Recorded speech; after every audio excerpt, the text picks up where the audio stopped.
یو ځل بیا ښه راغلاست او هرکلی قدرمنو هیوادوالو په خپرونه کې د میلمه برخه ده.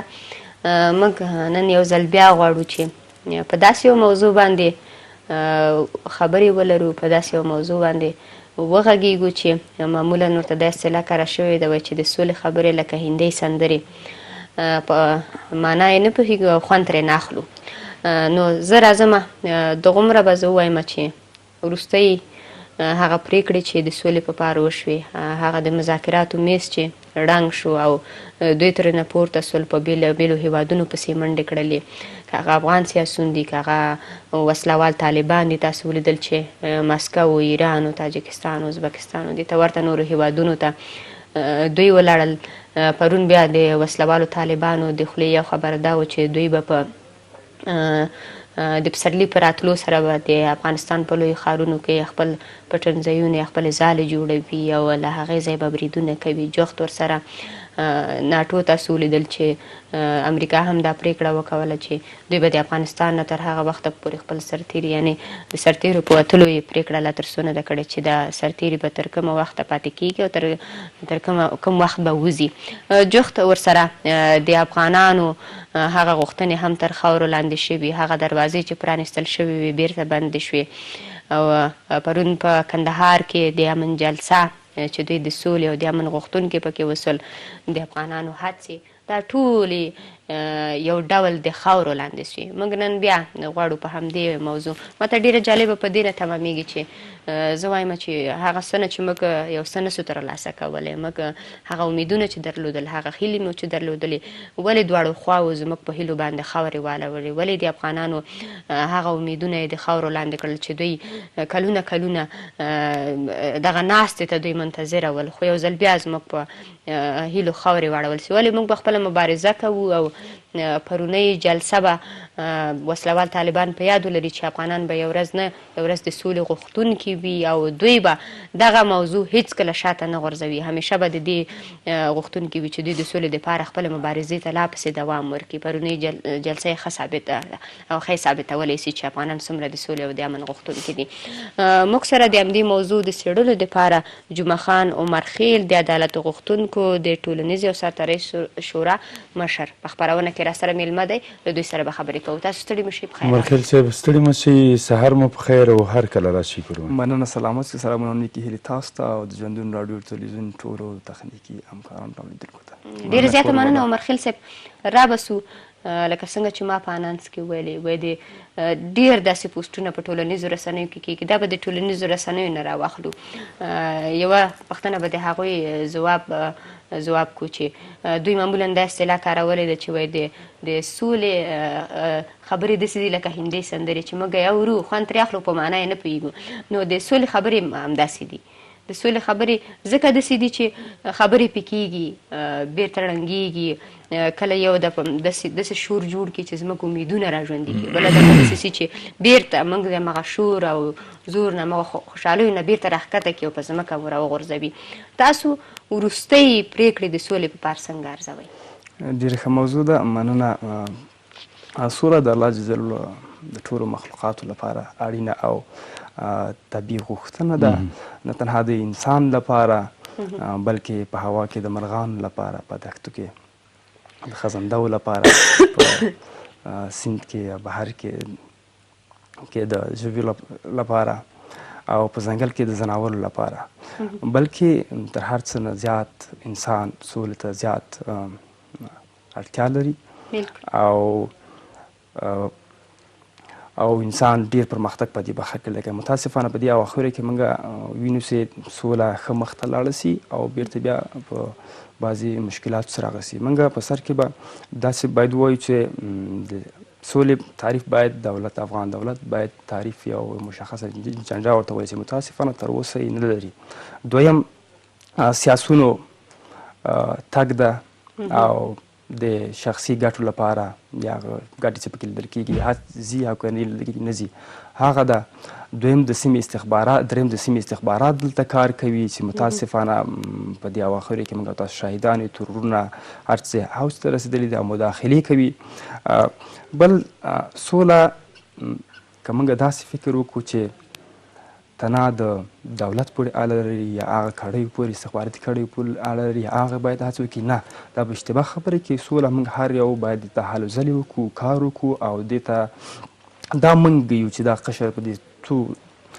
پیړیو کې کلونه هغه کړی دی، خصوصا د 18 کاله کې چې موږ او تاسو دا یو څه فضا رامنځته شوې ده او هڅې مو کړي دي او هغه قشر ځوانان دي، مدني فعالان دي، سیاسي څهرې دي، قومي مشران دي، قاضیان سره مختلفه دوی قرباني ورکړې ده او چې دوی اوس سوله کېږي، دوی سرنوشت به څه کېږي، آیا دوی دغه طالبان چې دوی سرنوشت به څه کېږي، د هغو به څه کېږي سره دلته یو څه مشکلاتونه شته. اول خو دلته هغه قشر چې ما اوس یاد کړ یادونه ورته وکړله، دوی اصلا بعضې خپل احساس یا امنیت خوندیتوب احساس نه کوي، نو دې له خاطره دوی ضد و نواقص هغه کوي او نه متاسفانه تر اوسه نه دولت په دې برخه کې دوی ته کوم داسې واضح پیام نه ده ورکړی او نه طالبان چې تاسو که سوله راځي تاسو دغه ژوند به انشاءالله. عمرخیل صاحب یو خبره دا ده چې همیشه هغه ځینې ناستې چې وسوې، ځینې مذاکرات چې وسول، په نشته حساب مذاکرات به ورته وویلی سو، د افغان ولس یوازینۍ غوښتنه دا وه چې لومړی د اوربند وسي. آیا طالبانو د همدې ټکي دپاره چې اوربند دې وسي د مذاکراتو میز پرېښوده، که دوی شاته نورې موخې هم درلودلې؟ طبعا په سوله کې هر اړخ غواړي ځان ثابت او قوي هغه نه لاړ شي مخته او هر طرف غواړي زیات امتیاز هغه کړي. هغه کې اوس یو څه وایم چې دولت نه هم په خپلو ژمنو صحیح پاتې ثابت پاتې شوی نه هم طالب، دا یو واضح او ښکاره حقایق دي. دولت سره دا ژمنه وسوله چې 1500 بندیان تاسو خوشي کړئ، نو بال هغې موږ هغه ته راځو کوم تعهدات چې کړي متاسفانه په هغې دوی عمل ونه کړه، هغوی دا وکړه سره. او بله خبر دا چې طالبان هم چنان چې دوی ویلې تاوتریخوالی به کموو سره، نه تنها هغسې کم سولو زیات سولو. ممکن دې کې د اکثرتو استخباراتي کړیو لکه روسیه، روس، انګلستان دې کې لاس لري، نه غواړي موږ سولې ته ورسېږو، دغه فضا را خرابه کړي. مګر هم په دې برخه کې د طالبانو کوښښونه هم باید یو څه باید سوي ول چې څو دغه تحول یو مشخص اعلامیې ورکړې ولې تر څو دغه باره کې موږ د شاهدان نه اوسېدلي تر اوسه پورې. ښه، ډېره مننه. لکه څنګه چې تا یادونه وکړه چې سیاسون هم سفرونه کوي د خپلو شخصي ګټو دپاره، د دې ترڅنګ طالبان هم سفرونه کوي نورو هیوادونو ته کله چې دغه سوله ځنډېدلې ده. آیا دغه دواړه چې سفرونه کوي طالب هم د خپلو موخو دپاره د خپلو امتیازاتو دپاره او دولت هم د خپلو امتیازاتو یا د خپلو ګټو دپاره دغه سفرونه کوي که نه هدف یې دا ده چې موږ دغه ګاونډي هیوادونه چې دي دغه راښکېل کړو تر څو پورې چې دا دواړه طرفه مجبور کړي او سوله وکړي؟ د طالبانو خپله دوی ویلي چې موږ کوښښ دا ده چې سیمې کې یو ښه فضا رامنځته کړو او یووالي لپاره یا د ټولې هماهنګۍ باندې سول راسي. دوی هغه خو واضح پیام ورکړی ده، مګر هم د سیاسونو دغه وروستی تګ همسایګانو ته زه فکر نه کوم دا به ښې پایلې ولري، بلکې برعکس ناوړه پایلې به ولري، ولې په داسې اساسو او نازکو شرایطو کې د دوی تګ هیڅ اړین نه ده او ضرور نه ده. دا دې بیانګر کېدی چې لکه تیرو د هیته چې موږ وګورو یا لاړ سو د هغه رقم لکه هغه مورا یا سوخته د سیمې استخبارات غواړي هغه پخوانۍ سوي موري بېرته راتازه کړي او خدای نخواسته موږ په خپل مسکل ته واچوي. دا به دې کې نو دوی نه مې دا هیله ده او غوښتنه مې ده چې په داسې اساس شرایطو کې باید د سیمې استخباراتي مستقیم ولاړ سم دوی سره باید ملاقات ونی کړي او سیمې ته لاړ نه سي سیمه مالکو ته په دې چې دا به ناوړې پایلې او حکومت نه مې دا غوښتنه ده چې دوی باید یو واضح دریځ په دې باره کې ونیسي. متاسفانه د موږ نظام په دې اواخرو کې د قانون تطبیق کې ناکامه او ناکاره پاتې شوی ده او هیڅ یو لاسته راوړنه هم نه لري او کوم واضح او برنامه هم نه لري. ښه، راځم دې ته لکه څنګه چې تا ویلي اوس منځګړیتوب چې د سولې و هغه مهم رول چې و د امریکا و،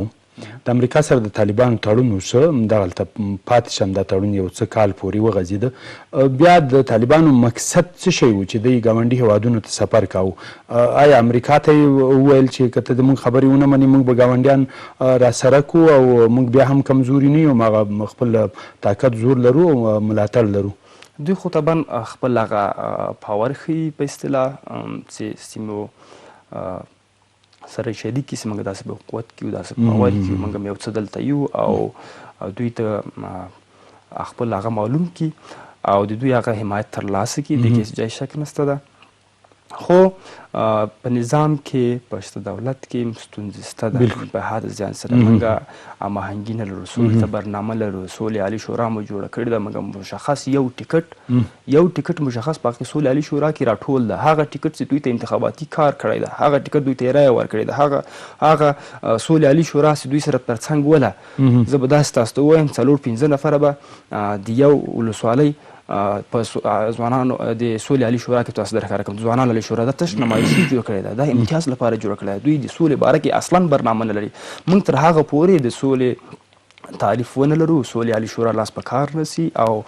د سولې عالي شورا یا سولې عالي مصالحې شورا چې ده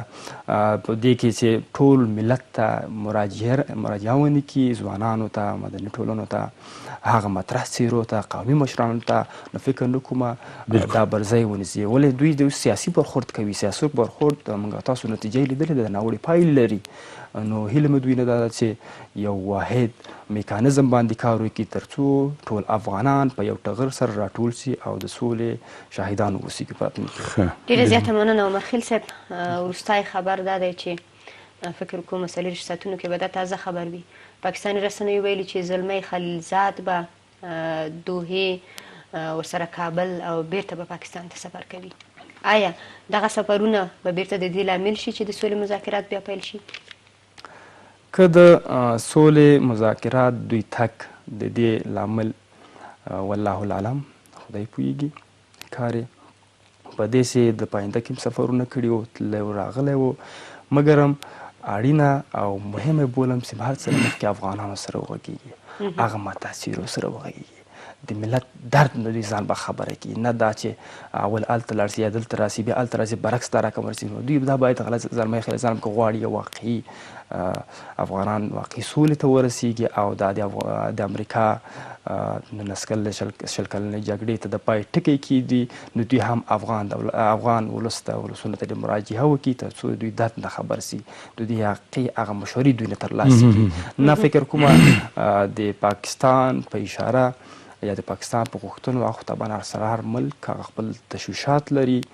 او هغه ورسره شریکوي فکر نه کوم موږ تاسو به داسې د ښې سولې شاهدان اوسېږي بهتره به دا وي چې دوی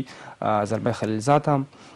ولسونو ته مراجعه وکړي. عمرخیل صاحب یو پوښتنه بله چې ناټو کېناستل او فیصله یې کوله ونه شوه بالاخره یو پرېکړه یې داسې واضحه ونه کړه خو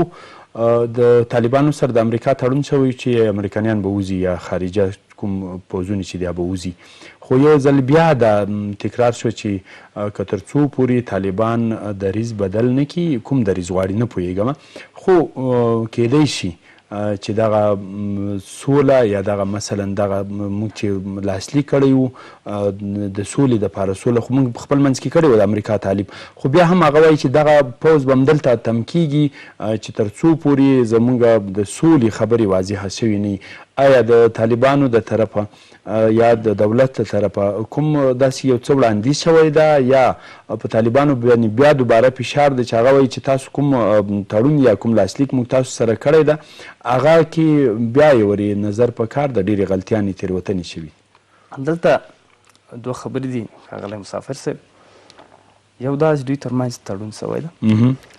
اعلان یې وکړی موږ یو کال کې یو عسکر هم نه ده وژل شوی بلکل دوی دا په دې معنا چې دوی خپل منځ کې یو بل ته تعهداتو ته پابند دي بله خبره جالبه دا ده چې امریکا نه یا ناټو دا چې راغلي دلته عسکر چاته معلوم دي دا د افغاني پاسپورټ باندې راغلي دي دا د حکومت په خوښه راغلي دي د حکومت په اجازه راغلي دي شمېر یې چاته معلوم ده تللي دي چاته معلوم دي که راغلي چاته معلوم دي داسې وخت دا شمېر یې موږ ته معلوم نه موږ به څه پوه سره نو دا د دې نه معلومیږي چې دوی په اډو کې به پاتې سي کوم دوی سره که پاتې شي اغېزه به یې څه وي په سوله باندې د طالبانو د طرفه دوی ته خپل هغه مهمه ده خپل د دوی تفاهمنامه دوی ته هغه مهمه ده دوی ته به فکر نه کوم چې د امریکا شتون دلته په زیان دوی تمام سي یا دوی ځان ته په زیان وبولي. نو دې نه معلومداره خبره دا ده چې دوی خپل تفاهم سره لري، سو اډیم دوی سره پروتوکول سره امضا کړي، لکه یو د باګرام اډه سره دې کې به دوی اوسي تر اخره پورې. ډېره زیاته مننه. کورودان سلامت اوسئ. سلامت کورودان. دغه برخه هم ځانګړې شوې وه د سولې موضوع ته. اوس ورځو یو مطلب مسافر صاحب د خپرونې په دې برخه کې نشر ته آمده ده چې هغه معمولا د شنبې ورځ موږ د تاریخي ځایونو برخه لرو. د دې لیدونکي اوسئ، بیا بېرته راګرځو د ورځپاڼو برخه ده په خپرونه کې.